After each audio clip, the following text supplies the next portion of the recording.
matchup. Maru, NightMare, ByuN, DRG.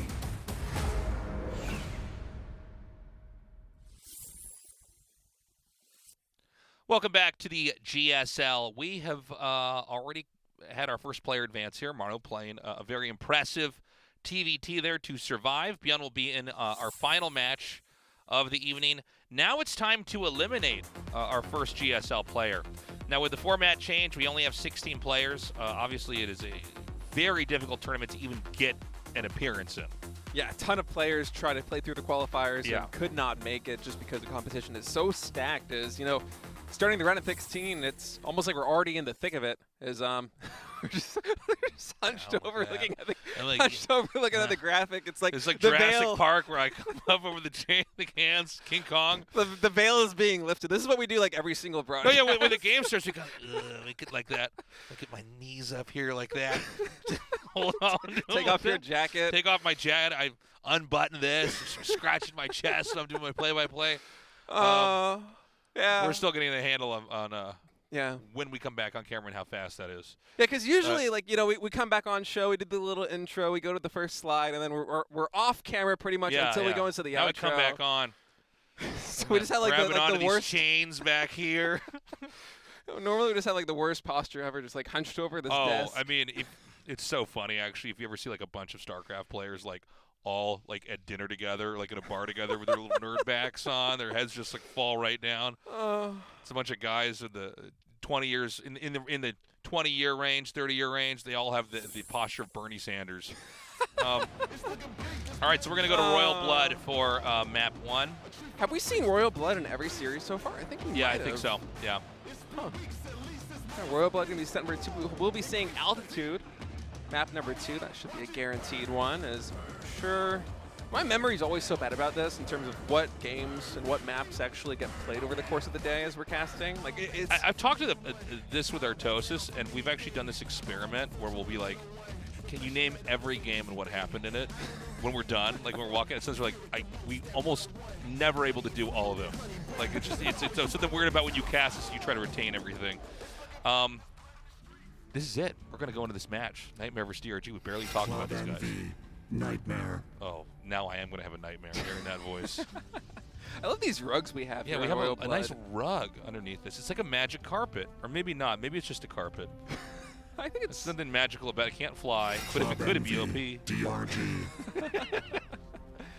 Hey, we got a couple different sets of carpets on this map. We got this nice little magic carpet kind of looking thing in the main base, and then go to the natural expansion as we see NightMare coming into block. You got these nice 2 little carpets, kind of yin and yang thing going on here. Some kind of turn carpets. These are kind of like award show carpets is the way I think of them, Yeah, there you go. Award show carpet. Is DRG going to plant the hatchery down there? And we actually have a gold base. And I feel like these are cups of milk, if I'm not mistaken. wait, what? The cups of milk? Which your cat's going to drink from that, but it's not good for him. Not supposed to be drinking milk.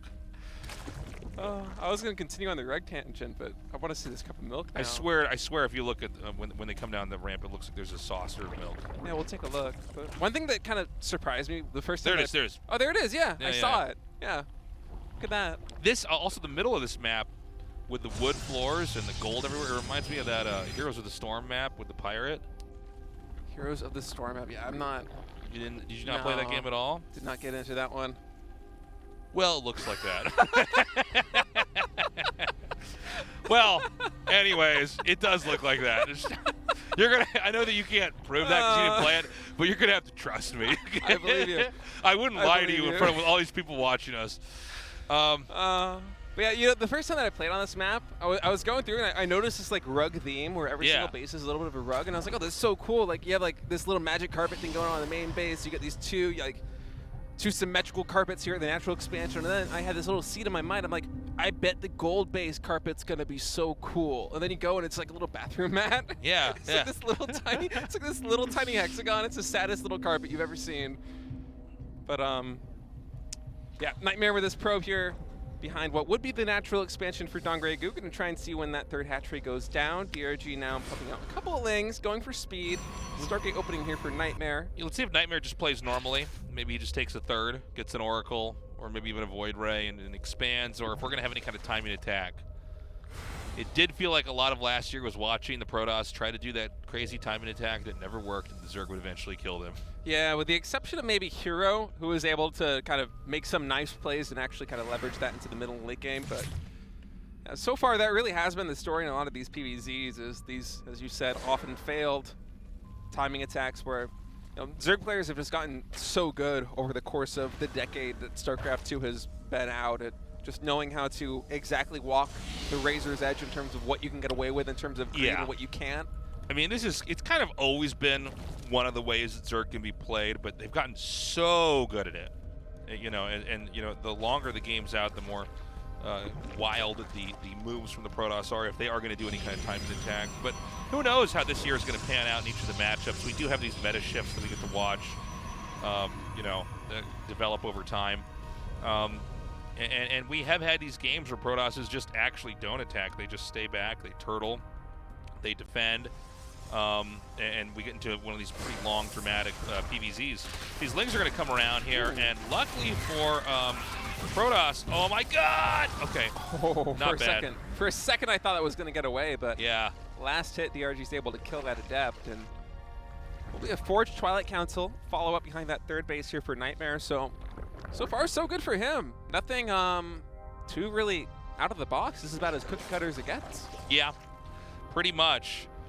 I mean, again, we got some gateways coming down. We need to see, how many more gates is he actually going to get? Because for now, there's no way to really tell what the Protoss is doing. Zerg, on the other hand, is just continuing to power up here with as many drones as is possible. Yeah, we must wait.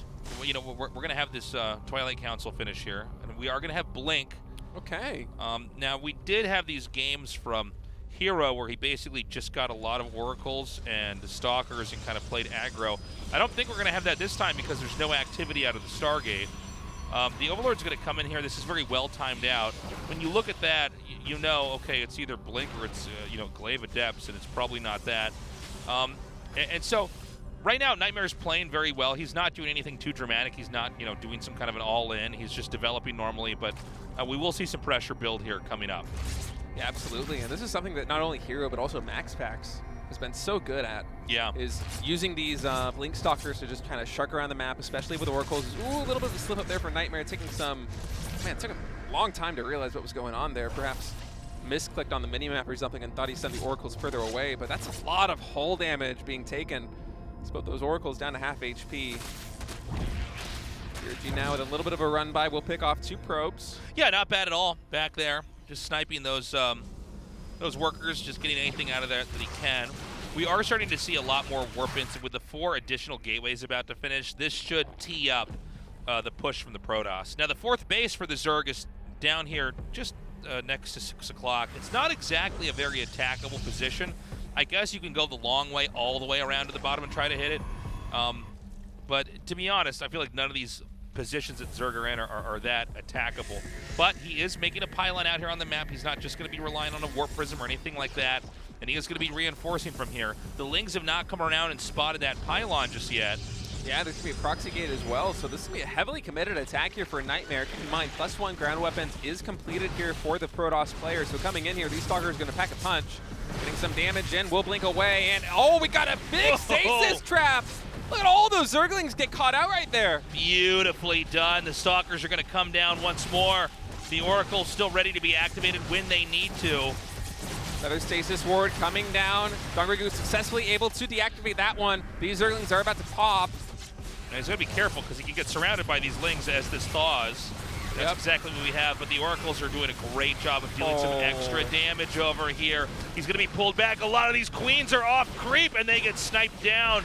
This is just beautiful play out of NightMare. I mean, once that trap was sprung there with the initial stasis ward, it's just been all downhill here for DRG. He's going to try and continue to hold on with these Zerglings. +2 melee weapons is being researched now, but at this point, it almost feels like this base is going to go down. Yeah, this is just so many Stalkers here. The Oracles do not have any energy, but I think it doesn't actually. Well, maybe. Hold on a second.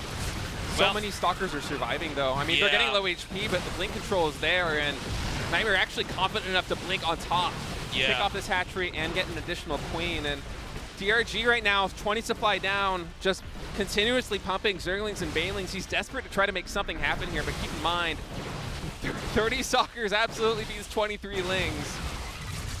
Yeah, I'm surprised he's not actually targeting down the Baneling's nest over here.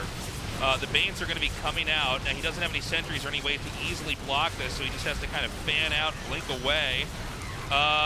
There's so much Protoss.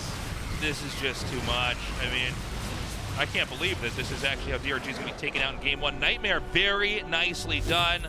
Crushes through.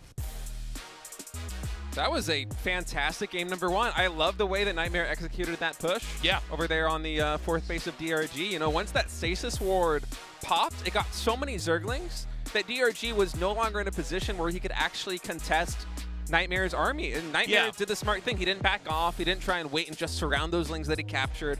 Instead, he just pushed the initiative. He continuously attacked into that fourth base. He forced Dongui Gu to continuously make more and more trades with his weakened army. Yeah. And then once that stasis ward started counting down, you could just see him kind of arc his Stalkers in a way that's going to prevent those Lings from getting good surface area and just blink away the injured Stalkers. From there, it just completely snowballed. Just really smart play.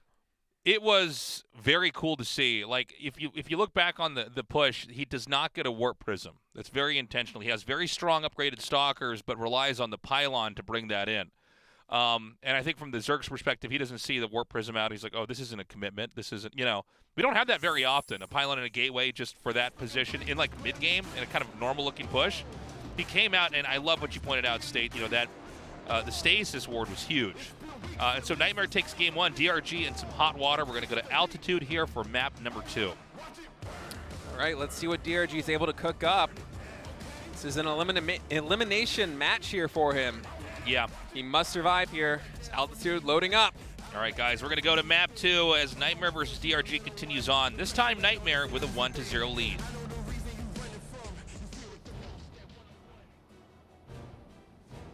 Club NV, NightMare.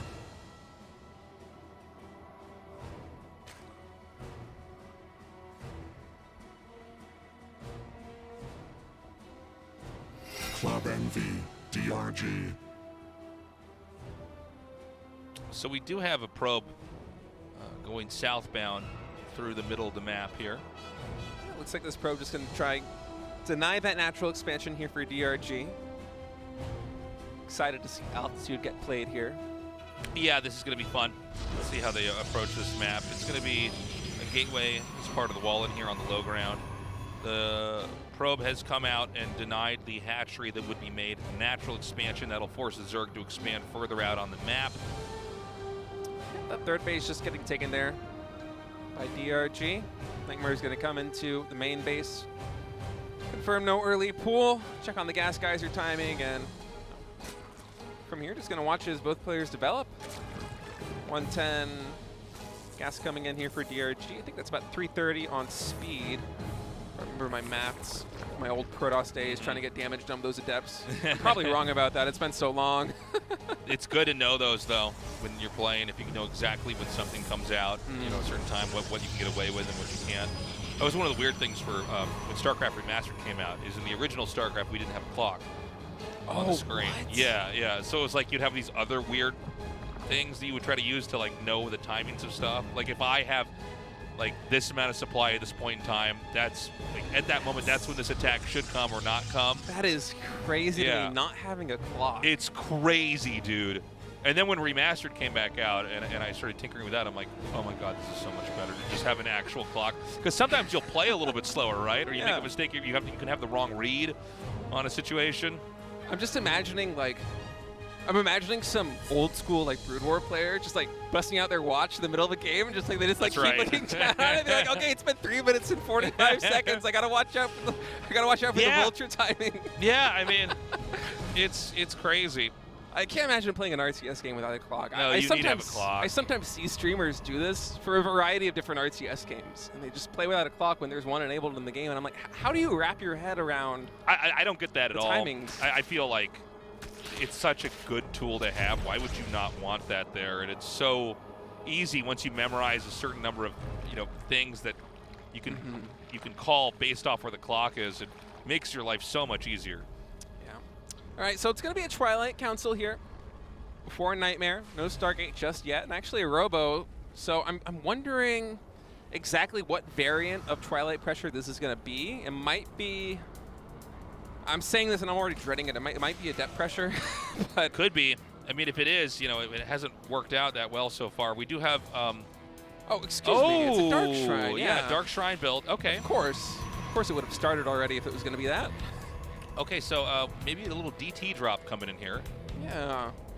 Curious to see. I wonder exactly how committed NightMare is going to be with this. If it's going to be an Archon drop, if he's going to go in with multiple DTs and try and I feel like usually when we see him do it, they go for like DTs right away to see if they can just catch you off guard. And then it's immediately into Archons. And then you just start to harass, try to get value. And you always get really good value because Archons are almost entirely shields. Right. So you're not really trading out that much for it. The Overlord's going to come in here. Is he going to spot this? I don't see any Stalker to shoot this down. So, oh no, I'm sorry. There's one coming up now. Coming up. I don't think he's going to spot it. It'll be really close though. Oh, he's got it. He's got it. He's got it. Oh, he sees it. Yeah. Had one more tick to spare there too. So it's going to confirm the build. And, I love this play there by NightMare, by the way. Notice he chrono boosted the Twilight Council with nothing researching to try and bait DRG into thinking, okay, this might be Adepts or this might be Blink Stalkers again. Yeah. DRG just lost to a Blink Stalker timing. So yeah, that's true. He doesn't want him to know that it's DTs just yet. Yeah. Actually, Tasteless, I see you pointing on the screen. We got DT Blink underway. My little nerd finger was waving over. Look at that state. Link counterattack, not a bad idea. This shouldn't be able to get too much done here. He's going to have a small warp in that's going to plug this up. Some Banelings over here at the third base for DRG is trying to prepare for every potential attack. And double Blink Tasteless. Blink Stalkers and Blink TTs both being researched right now. You were not kidding when you said that NightMare kind of plays by the beat of his own drum. Yeah, I love to see it because, this is always a thing that happens in RTS, right? It's like one guy plays one way and then everybody tries to emulate that because it's so hard to figure stuff out on your own. But this is very cool to see. Double Blink. He's doing it off of 5 Adepts as well. Yeah. So, this is something that I haven't seen too much. Maybe it's a little bit more of a new age Protoss thing. Yeah, well, I think, honestly, like, this is definitely new age because, I mean, I personally haven't casted a game like this. Even kind of ET, I didn't see a game that looked like this. But NightMare's always, like, been the guy who's going to be trying to upgrade DT Blink and stuff like that.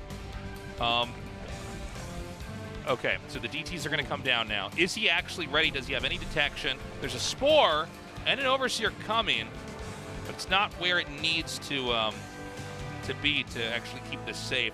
So he's going to blink up into the main with the Observer. There is a Spore here as well. That's what I was looking for. I don't think DRG is aware that this blink happened. He has no reaction to it just yet. So this is very nice here for NightMare. He's going to be able to come into this main base, into this mineral line, and he already has blink available. He does see the lair, so he has to have in his mind that Overseers are a possibility here. But keep in mind, he does have that blink. Let's see him blink down into the net and get some more drones. Yeah, this is very cool. And then the recall. Nice move. Not bad. I mean, 3 drones and a Spore, it's not that great either, I guess. Very cool, though. It's cool. The cool factor is off the charts. It definitely was cool. There was definitely Mission Impossible music playing when those DTs blinked into the main and then got back out. But did he do enough damage to DRG that is working off of an engine that is going to be producing so much? Yeah, I'm not too sure about that, as we actually have a Forge and a Robobay coming in now as well. And I love, this utility from the Blink DTs coming in here to actually clean up some creep that will stem the tide a little bit there as DRG drops down some new tumors. And, for the way that it was going early with NightMare going for such quick Blink and Blink DTs, I was expecting something a little more crazy in terms of army composition. But if you look at the army that he's assembled, this is you know, it's serviceable. It's not too far out of the ordinary. Yeah. The creep has been spread very nicely out on the map. It does seem like it's about time for the Protoss to try to come out with a push. But, God, look at the supply right now for DRG, 156. Yep, Roach Ravager Baneling right now is going to be the composition of choice here for DRG as NightMare coming in here with these shades. We'll try to get some idea. The Hallucinating Phoenix confirms exactly what DRG's army composition is and where it's at. DRG actually manually detonates some mailings to try and deflect those DTs. And Tasteless, here comes the attack. Yeah, the Lings are going to come in here. Oh, my God, move command.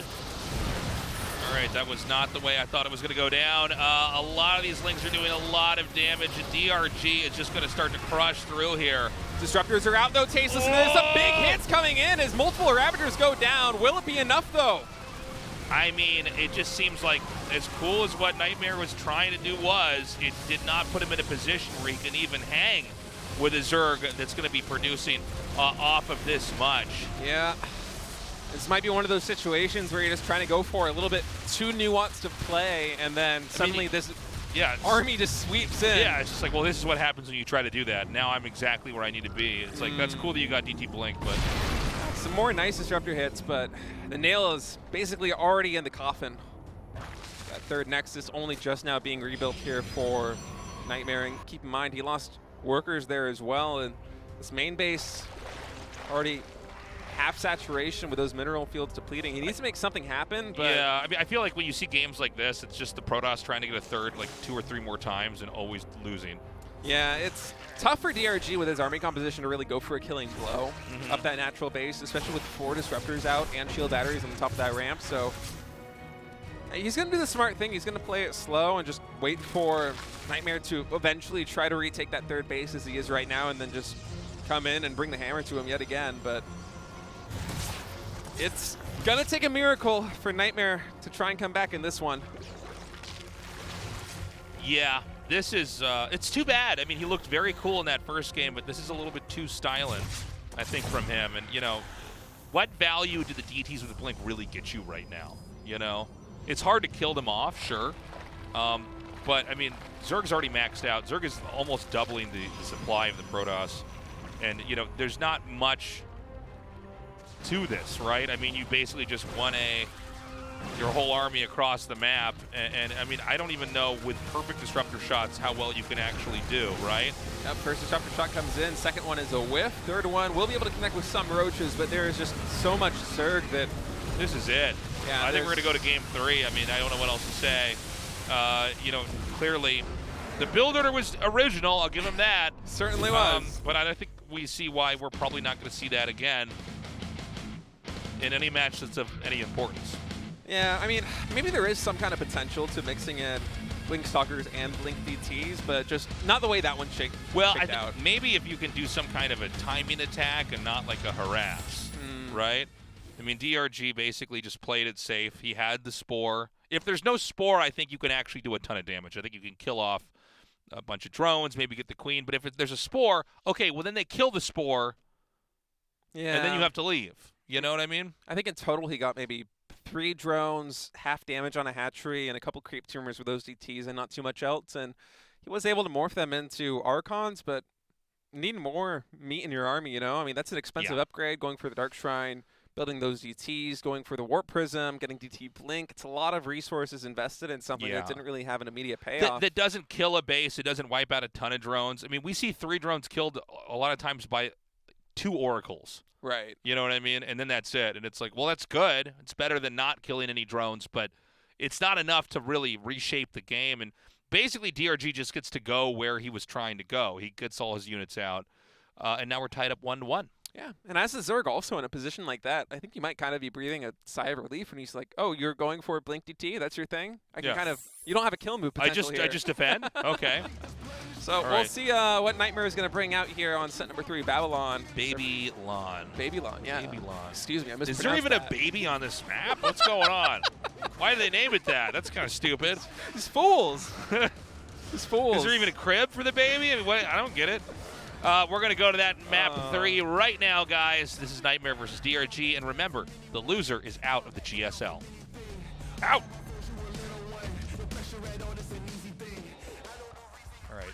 scary robot voice. Club NV, NightMare. Yeah, I'm kind of glad I that feel we like didn't have all that stuff behind him is going to fall on him. I'm getting so worried. Oh, here? All the I'm sorry, were you Stuff talking in about the NightMare or were you background, talking yeah, about the DRG? stuff in Yeah. the background. DRG. Yeah. It's a very safe area that DRG is playing in. Yeah, there's nothing there.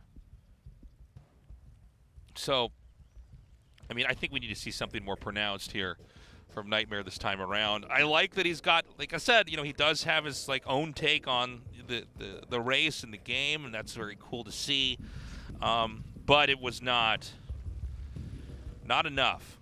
Certainly not for DRG. No. I mean, the creative build that he came out with in Game 1, skipping the Warp Prism, going for a really fast pressure, and then laying that trap there with the Stasis Forwards was beautiful. I would love to see something similar to that in this game, because I feel like if you kind of let DRG play his own game, which going Blink DT kind of does, because it's very, I mean, it is pressure, but it's very minimal pressure. There's no kill potential, right? Right. He's just going to beat you in the long game. He's going to outmass you. So for NightMare, I would love to see something maybe a little bit more harass-focused, or ideally even going back to what we saw in Game 1 and doing something that's just kind of a killing blow.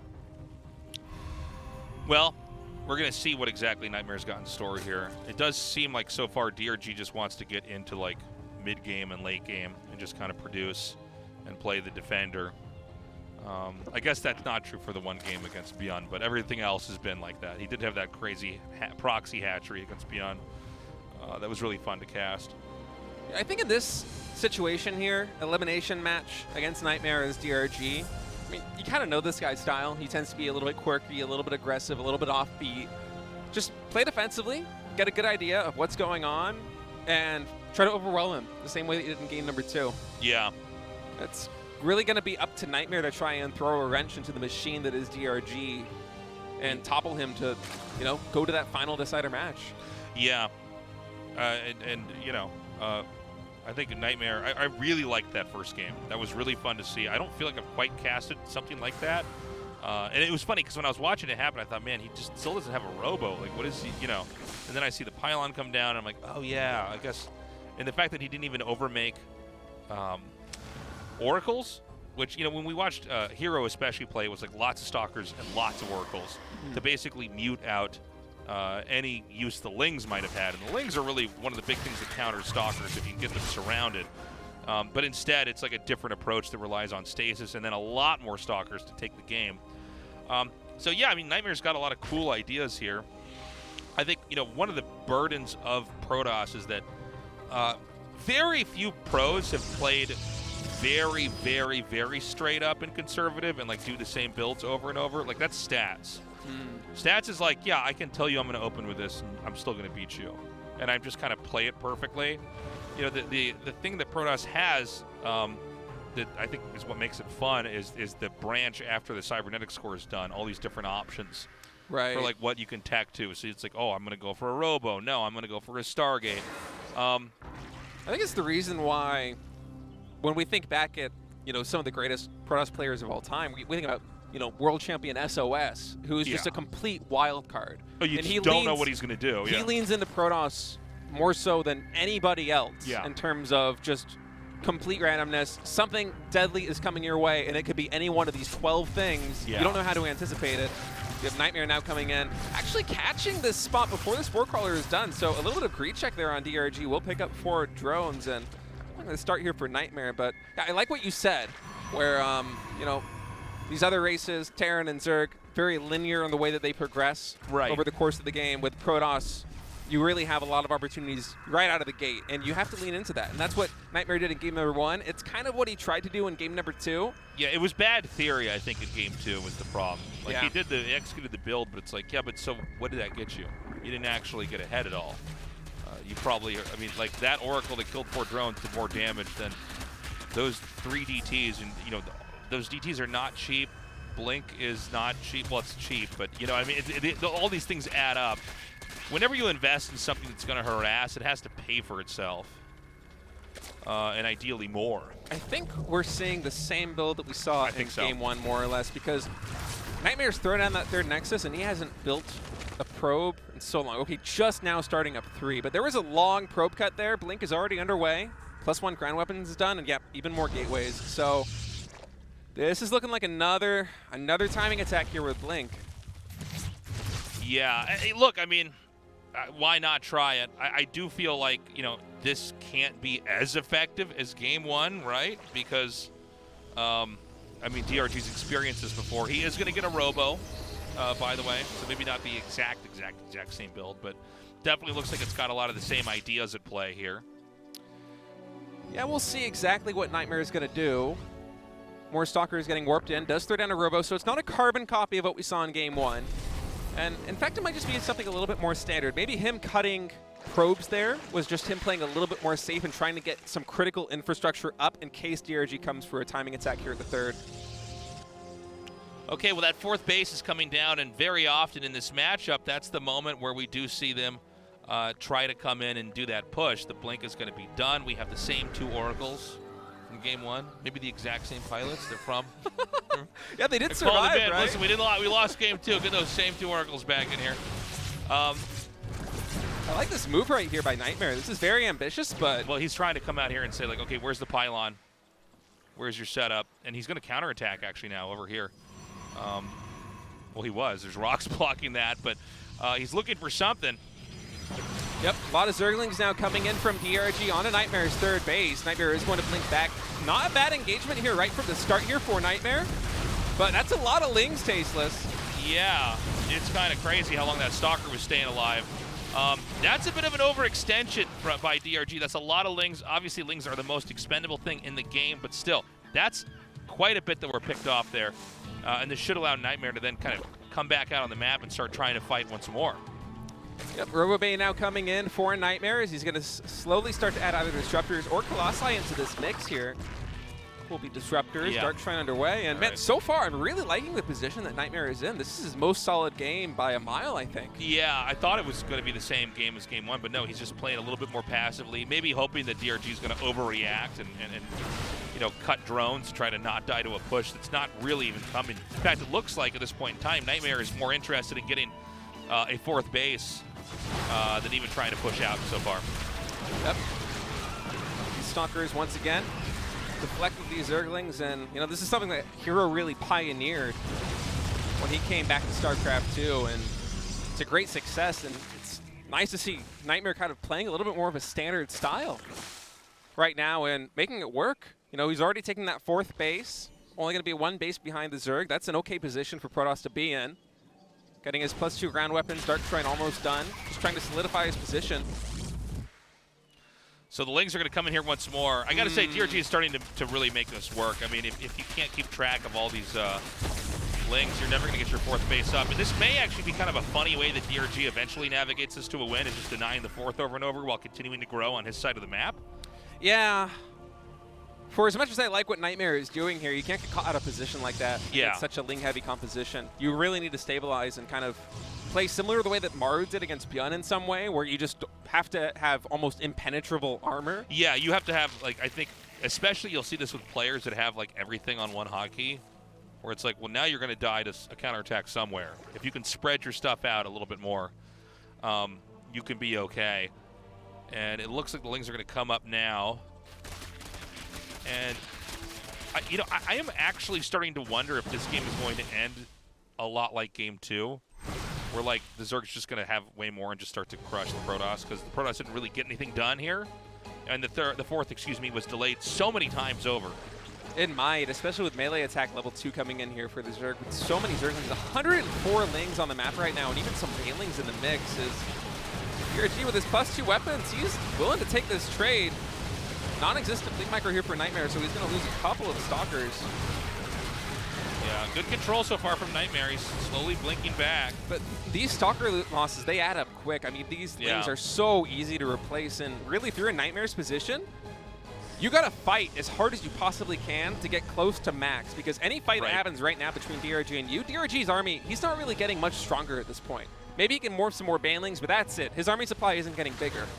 For you as Protoss, you want to try and build up that army as much as you can to close that gap with the Zerg so that you can take more favorable trades later. And losing Stalkers like that, it slows you down just a little bit, but mean, to NightMare's credit, he is starting to stabilize on 4 bases.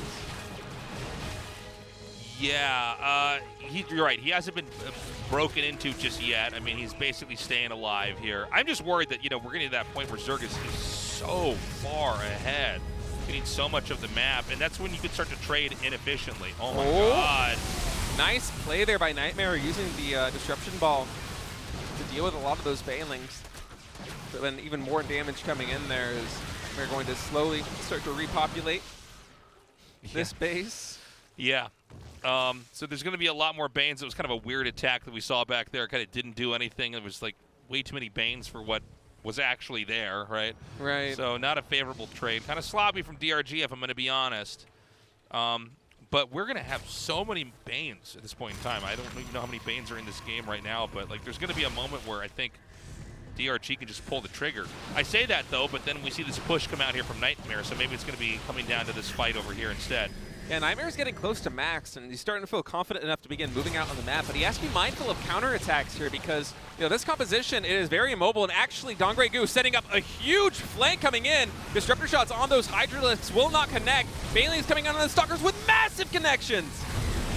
Okay, so this is a lot of damage that's being received here from NightMare. I mean, this is going to get bad. I don't think he can actually hold his base back here at home.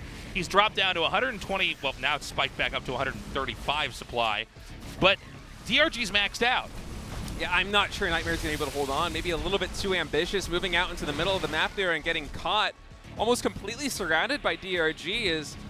the stasis ward's going to pop, and DRG's going to use that as his cue to push this position yet again. Baneling's rolling in. Oh my God, huge connection over there on those Hydras. But again, I just think that we're past the point where Protoss was able to do anything. That 4th base was denied a couple times. Protoss is barely holding on right now. These Lings are about to unfreeze, and that's going to just surround these Stalkers. And Stalkers, by the way, are the only thing that I'm seeing that NightMare has. I think this game's almost over. Yeah, I think this is pretty much done right now. Dongre towering over NightMare, double the supply. Complete control of this game as he's going to be moving on to the decider match with NightMare eliminated from Group A. NightMare dies out. GSL on its 12th or 13th year now. I mean, we've had NightMare off and on here. He has his own style, yes, but he never quite seems to be able to make this style surpass the other styles of the other Protosses that we've had here. Yeah, and you can kind of get a little bit of a flavor of that from him in game number 2. I loved what we saw out of him. It just didn't really translate into any success. But, overall, they were pretty fun and creative games. I love that build in game number 1. Game 2 was quite innovative, kind of out there. But, maybe something that with a little bit of tweaking can find more damage in the future. And game 3, for a very long time, NightMare felt like he was playing a good game against DRG straight up. Which, that's impressive. Dongre, he got top 6 in 3 consecutive GSL Code S's last year, so that's a feat in and of itself. And this means we're going to have the rematch. It's going to be ByuN versus DRG coming in here. Now, ByuN did crush DRG in an almost weirdly short series, but I imagine DRG's probably a little bit more warmed up now. He should be bringing a little bit of a better game here. Otherwise, I guess it's going to be ByuN surviving. Yeah, ByuN versus DRG is going to be the final match to decide who advances from Group A and joins Maru in the round of 8. And, so far things going about to script, but we'll see what happens when we get back from this break, guys. Be right back.